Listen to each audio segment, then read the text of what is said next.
Z plus नहीं, घंटा। अभी मजाक कर रहे हैं। हम मजाक कर रहे हैं। अरे अरुण राजभर बोले हैं कि हमारे पिताजी को धमकी मिल रही है करनी सेना के द्वारा मारने के लिए, हमको जेट पर सुरक्षा चाहिए। शासन और सरकार से बड़ा कुछ होता है क्या? कौन इतना बड़ा माफिया है जी? नरही थाना अंतर्गत एक 12 वर्षीय दलित बेटी के साथ जिस प्रकार से जघन्य अपराध और हैवानियत की गई, क्या कहेंगे इस पे? ठेकेदारी के दम पे अगर किसी को विकास पुरुष का तमगा मिलता है तो ये रमेश सिंह को मिलना चाहिए। रमेश सिंह को जाता है, रमेश सिंह को विकास पुरुष है। उमाशंकर सिंह का विकास पुरुष? रमेश सिंह ने क्या किया है? माननीय उमाशंकर सिंह क्यों विकास पुरुष? कहाँ है विकास पुरुष? एक गाना है, छने छने बदले तहरो मिजाज रजऊ, धोखेबाज रजऊ, रंगबाज रजऊ, धोखेबाज रजऊ। अरे दादा, ये कब क्या बोलेंगे कसम से जो है। चीनी मिल की मांग की है, और यहाँ पे स्पोर्ट कॉलेज, मेडिकल कॉलेज की मांग कर दी है, एयरपोर्ट की मांग कर दी है। अब किससे ज्यादा क्या चाहिए? हाँ, मांगने में क्या जाता है। मैं भी जो है कल लेटर पर एक लिखूंगा और जो है मुख्यमंत्री जी को बोलूंगा कि यहाँ पे इंटरनेशनल एयरपोर्ट बनाया जाए, और मैं अपनी तरफ से जो है 500 बीघा जमीन खरीद के दूंगा। आपका कहना है कि ऊपर का राजभर कंफ्यूज है, बिल्कुल पूरी तरह से कंफ्यूज है, वो उनको पता ही नहीं कि हमको करना क्या है। नमस्कार, मैं हूं कमलेश और आप देख रहे हैं आधुनिक भारत न्यूज। दोस्तों, इस वक्त हमारी मौजूदगी है बलिया जिला के रफड़ा में, और रफड़ा के बहुचर्चित नेता, बलिया जिला के बहुचर्चित नेता मान सिंह सेंगर हमारे साथ हैं। स्वागत है आपका। आपका भी बहुत स्वागत है, और आधुनिक भारत न्यूज के सभी दर्शकों का भी मेरी तरफ से बहुत ढेर सारा अभिनंदन जी। आजकल आपके जो रफड़ा के विधायक हैं उमाशंकर सिंह जी बड़ा एक्शन में दिख रहे हैं, लगातार एयरपोर्ट बनाने की उस पे मांग करना और चीनी मिल को चालू करवाने की मांग करना, क्या कहेंगे इस पे? ये विधायक जी से बोलिए पहले कि पहले अस्पताल ठीक करवा दें, एक बढ़िया डॉक्टर की नियुक्ति करा दें। रफड़ा अस्पताल, रसड़ा अस्पताल, नगपुरा का जो छोटा सा अस्पताल है, सराय भारती वाला अस्पताल उठा लीजिए, आप सांवरा वाला अस्पताल उठा लीजिए, उधर कहाँ है, बछईपुर के आसपास में एक छोटा सा, हाँ बछईपुर में है, वहाँ पे जो है उसको उठा लीजिए, और जरा अस्पताल की हालत देख लीजिए। क्या फर्जी, टोटल बेवकूफ़ बनाने वाला काम है। और इनके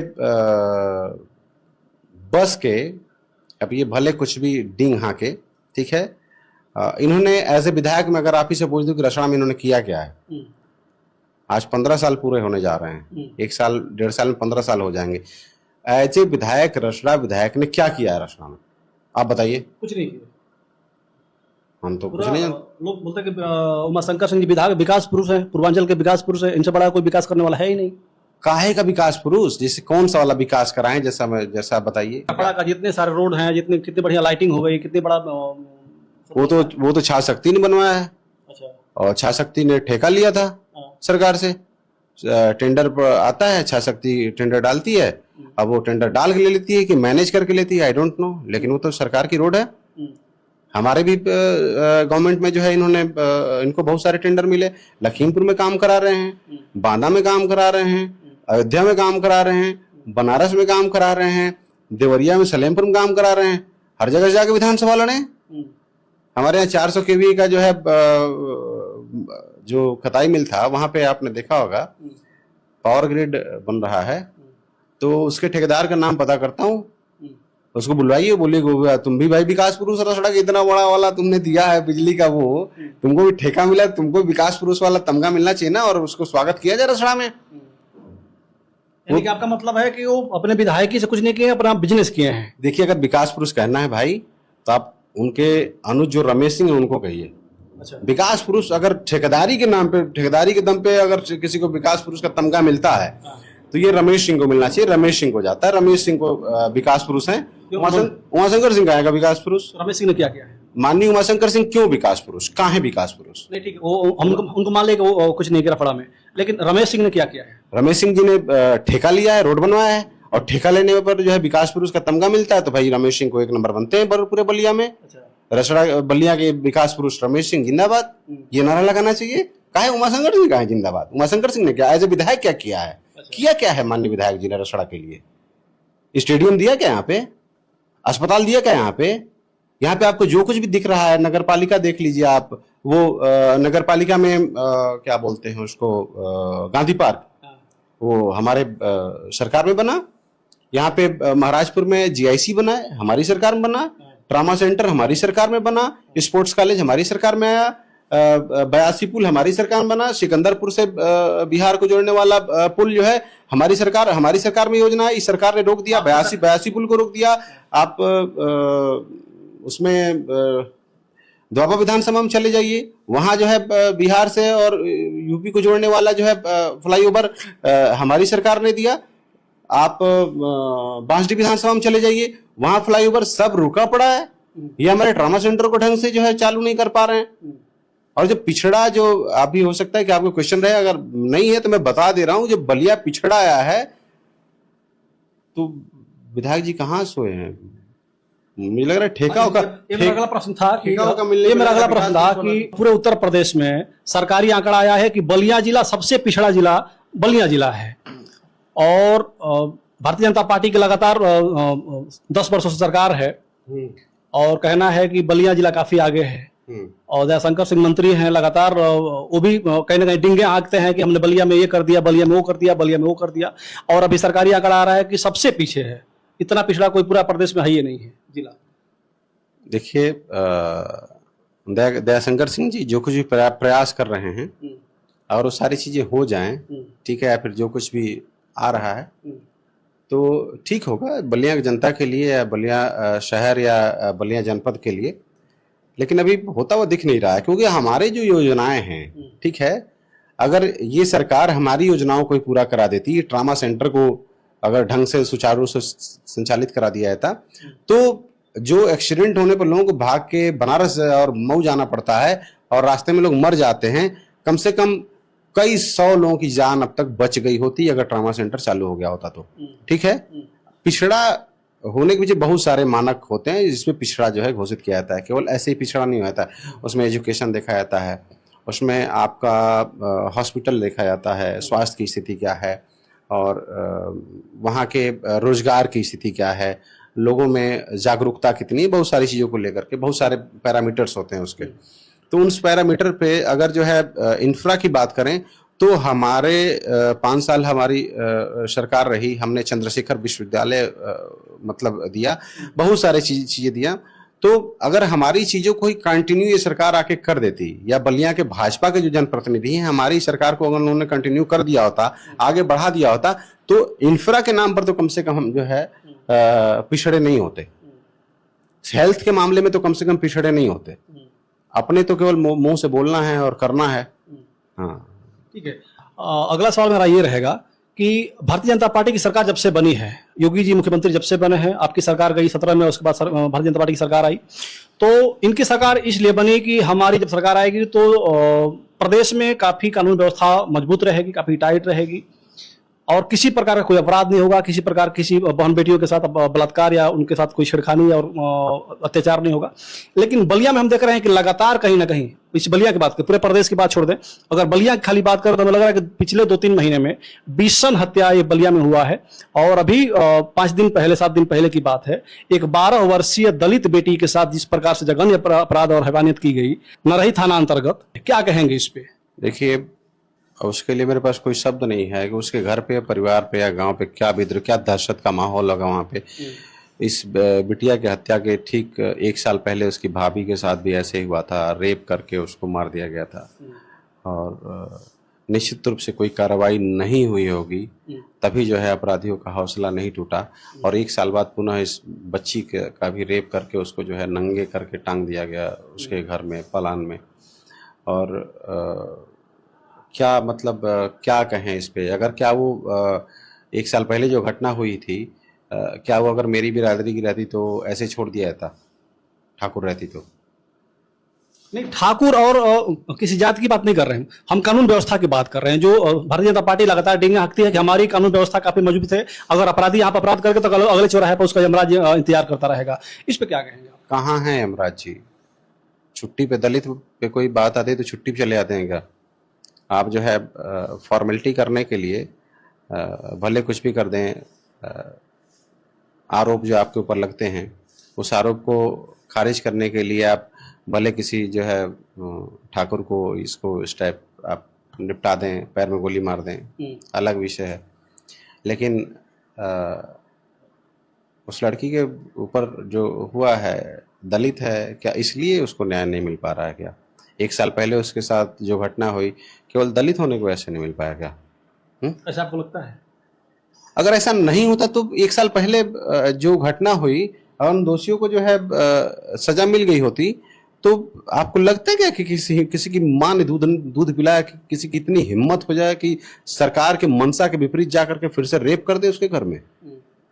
शासन और सरकार से बड़ा कुछ होता है क्या? कौन इतना बड़ा माफिया है जी जो शासन और सरकार के मंशा के विपरीत चला जाएगा?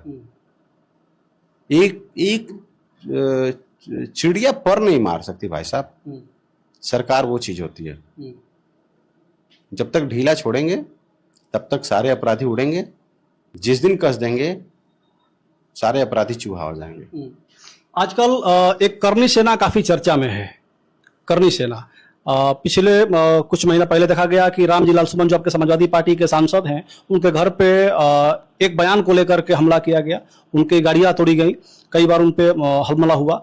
उसके बाद अभी बनारस में छितौना में जो हमला हुआ है, राजभर को मारा गया है, वहां पे अरविंद राजभर गए और जा करके कुछ इनके कार्यकर्ता जो हैं, कुछ इनके जो चाहने वाले लोग हैं, करनी सेना को गाली दिए और उसके बाद वहां पे करनी सेना एक बार फिर से उग्र होकर के छितौना में आने के लिए व्याकुल है। क्या कहेंगे?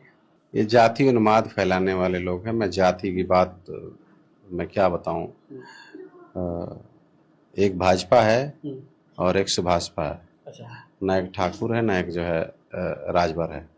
हाँ, अब भाई इनको वाइस रेडी की सुरक्षा चाहिए, रौला चाहिए। पिछली सरकार में वाई प्लस नहीं, जेड प्लस की। जेड प्लस नहीं, घंटा। अभी मजाक कर रहे हैं हम मजाक कर रहे हैं। अरे अरुण राजभर बोले हैं कि हमारे पिताजी को धमकी मिल रही है करनी सेना के द्वारा मारने के लिए, हमको जेड प्लस सुरक्षा चाहिए। आके तो उसने बोल दिया है जो है कि ये फर्जी है आईडी। ऐसा नहीं लग रहा है कि ये सेल्फ क्रिएट किया गया है कि जो है कैसे मिलेगा, जाके अमित शाह जी से मिलेंगे, हाँ बोलेंगे देख रहे हैं धमकी मिल रही भाई साहब, थोड़ा सा जेड प्लस दे दीजिए, थोड़ा सा हमारा भी रौला हो जाए, जहाँ पहुँचे तो जो है। हाँ, एक डॉक्टर चले, डॉक्टर की टीम चले और 4-5 एसपीजी की गाड़ियां आगे पीछे चलने लगे कि चीफ मिनिस्टर हम भी हैं, फील है चीफ मिनिस्टर वाला। बस वही फील लेने के लिए जो है सारा माहौल क्रिएट किया जा रहा है। बस इतना जानिए, ये सीरियस नहीं लेना चाहिए इतना। मुझे नहीं लग रहा है ओम प्रकाश राजभर जी को इतना सीरियस लेने की जरूरत है।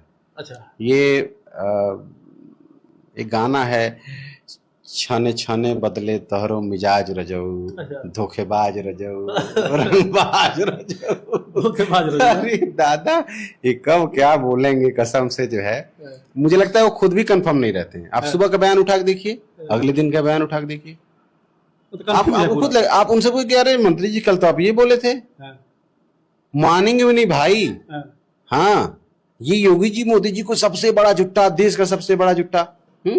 आप योगी आदित्यनाथ जी के ऊपर इस तरीके की टिप्पणी कर रहे हैं, देश के प्रधानमंत्री को देश का सबसे बड़ा जुट्टा ये उसे बोल रहे हैं, और फिर जो है उन्हीं के पास चले जा रहे हैं, चरण वंदन कर रहे हैं, बुला रहे हैं, स्वागत अभिनंदन कर रहे हैं, मन से जाके बोल रहे हैं कि महाराज जी के जो है सरकार में ये हो गया वो हो गया, पता नहीं क्या क्या। आपका कहना है कि ओम प्रकाश राजभर कंफ्यूज है, बिल्कुल पूरी तरह से कंफ्यूज है, वो उनको पता ही नहीं कि हमको करना क्या है। ये मुझे लगता है कि वो खुद जो है ओम प्रकाश राजभर जी भी नहीं जानते हैं कि उनको क्या करना है, और मुझे लगता है कि भगवान भी नहीं जानते हैं कि अरे भगवान नहीं जानते कि कब क्या बोलेंगे और कब किधर खड़े हो जाएंगे, किसको गरियाने लगेंगे, किसकी बड़ाई करने लगेंगे, कौन उनके नजर में हीरो हो जाए, कौन जीरो हो जाएगा।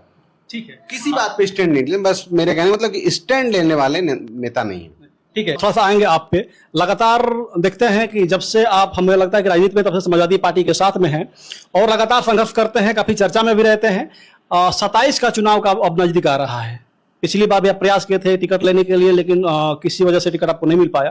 क्या लगता है कि 27 में आप को टिकट मिल सकता है इस बार? अब देखिए, मेरा पूरा प्रयास है, हमारे नेता का आदेश ही हमारे लिए सर्वोपरि रहा है। आज लगभग 23-24 साल हो गया उनके लीडरशिप में हम लोग काम कर रहे हैं, और जब भी उनका आदेश होता है मैं करता हूं। और कभी भी पार्टी से मतलब कभी भी टिल टुडे मैंने आज तक कभी कुछ न लिया है न मांगा है। हाँ, कुछ भी नहीं लिया है मैंने, कुछ भी नहीं लिया है। इस बार मांगेंगे या इस बार भी नहीं मांगेंगे? नहीं, मांग तो रहा हूँ मैं, टिकट तो मांगता हूँ। अच्छा। मैं पद की और उसकी बात कर रहा हूँ। मैंने आज तक कोई मुझे ये पद दे दीजिए या ये लाभ दे दीजिए, या सरकार थी तो मुझे ये वाला कमवा दीजिए, ये सारी चीजें मैंने कभी जो है नहीं कहा। बस लखनऊ यूनिवर्सिटी के दौरान मैंने जो है वहाँ का टिकट मांगा छात्र संघ अध्यक्ष के लिए, और फिर यहाँ पे जब से क्षेत्र में हूँ तब से जो है विधानसभा का। और इस बार अगर जो है टिकट मिल गया, ठीक है, तो रसड़ा के तथा कथित विकास पुरुष के बड़े भाई जो रसड़ा के विधायक हैं, ठीक है, एक बार में छुट्टी कर दूंगा। हाँ, ये पुनः छात्र शक्ति ज्वाइन करेंगे और फिर से जो है जम के ठेकेदारी करने लगेंगे। तो अगर टिकट आप मांगे तो रफड़ा से ही मांगेंगे, रफड़ा से ही चुनाव लड़ेंगे? रसड़ा से ही लड़ना है और माननीय विधायक जी के ही सामने लड़ना है। उनके सामने लड़ना है। वो चेंज करेंगे तो मैं भी चेंज कर लूंगा। फिर मैं अध्यक्ष जी से अपने बोलूंगा कि सर जो है वो फेफना चले गए हैं, मुझको भी फेफना भेज दीजिए, मुझे वो बलियां चले गए, मुझे भी बलियां भेज दीजिए। लड़ना उन्हीं से है, मजा तभी आएगा। इतने बड़े विकास पुरुष, इतने बड़े नेता, इतने बड़े पैसे वाले, उनके सामने लड़ पाना कितना कठिन होगा आपके लिए?